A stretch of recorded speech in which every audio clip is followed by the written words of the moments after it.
Hey, I thought I'd send you a quick video instead of trying to explain this via email. So, being a foreign entity, it gets a little complicated. So, the insurance companies in the US are insuring your US presence. So, that's why we had you get the EIN and US mailing address. I need you to understand that we are only covering your US presence.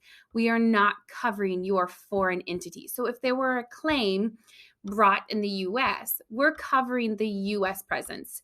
We're not going to go back and cover your foreign entity in your foreign country if you were sued in your foreign country. So I need you to understand that those are two separate things. That's why we have you get that US EIN for your US presence in the US.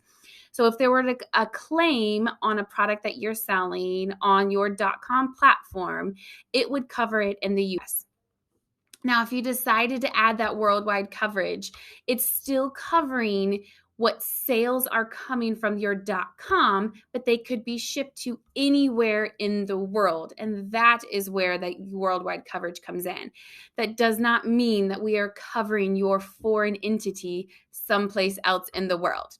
So let me give you an example. You list something on Amazon.com and someone from Europe buys your product from Amazon.com and you have worldwide coverage, and that person in Europe gets hurt, then you would have coverage. Now, if that person in Europe sues your foreign entity, then no, you do not have coverage. There is not coverage for that in the US.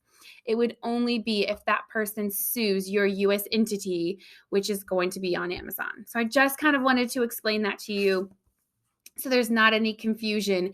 If you need your foreign entity covered in your foreign country, then you need to have coverage from your foreign country.